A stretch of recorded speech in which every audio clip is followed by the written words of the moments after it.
Interrompiamo tutte le trasmissioni di questa emittente locale, anzi nazionale, anzi globale, universale. C'è della gente su Saturno che ogni tanto girando la parabola riesce anche a prendere delle immagini.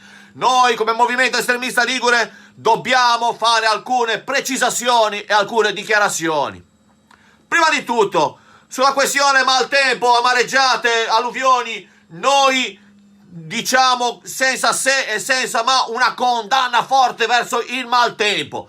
Noi ci dicono che noi siamo contenti quando c'è il maltempo perché così i milanesi non vengono giù, ma invece è proprio lì l'arma a doppio taglio, perché è finito il maltempo, finita la amareggiata, il milanese scende giù per controllare che non ci siano danni alla barchetta o alla seconda casa e te li ritrovi di nuovo di lì in mezzo alle balle a ottobre, che di solito è tempo di pace. E a tutti quelli che dicono no, che però i milanesi vengono giù, ci portano i soldi. Ragazzi, noi siamo disposti ad andare su a prenderceli, così non devono nemmeno scomodarsi. È anche una gentilezza se vogliamo. Seconda cosa, precisazione sulle mascherine. Finalmente un atto dovuto. Ragazzi, mettiamoci tutte le mascherine in Liguria. Siamo brutti. Le mascherine ci possono soltanto che migliorare la nostra condizione. C'è della gente, non so, per l'aria di mare, che c'ha veramente delle facce, anche io stesso, nel mio piccolo. Guarda che sono un cesso, Non toglietemi sempre la linea. Questione Terzo Valico, che finalmente hanno rotto l'ultimo diaframma del tunnel. La nostra posizione nel movimento estremista ligure sul Terzo Valico è la seguente. Chiudiamo anche gli altri due. Questa è una citazione di Marco Rinaldi e Andrea Posa, che sono sempre degli amici che mi fanno sempre morire da ridere. Dai, almeno una cosa sul calcio, perché c'è stata questa cosa qui del Napoli e della Juventus.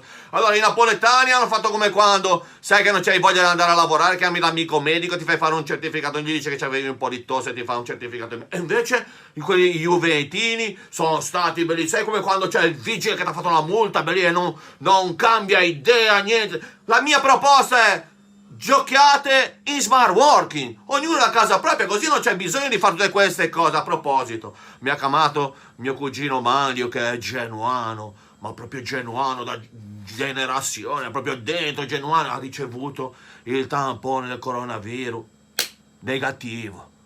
Non sapeva come spiegarsela sta cosa qui, ha dovuto fare tutte le analisi, ha fatto le analisi del DNA, è venuto fuori che è interista. Adesso non sa come fare a dircelo alla moglie, meschino, c'ha anche 2 figli. Comunque, andiamo avanti, Dai, ma sempre togliermi sta linea, bene, io come faccio ad andare avanti? Devo fare delle dichiarazioni. I have a dream.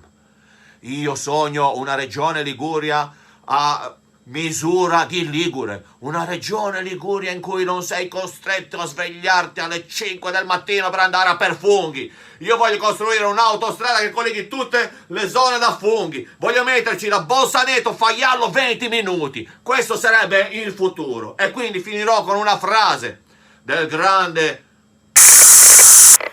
Sempre che todo. Allora, per finire vi do la linea adesso, così siete anche contenti. Bene?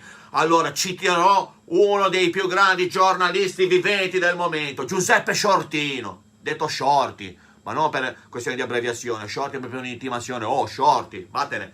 Allora, lui ha sempre detto questa frase che se la dico mi viene la pelle d'oca. Per non essere banale, dico sempre Milano Suca al primo canale. Hai presa la linea? Ti faccio l'occhiolino.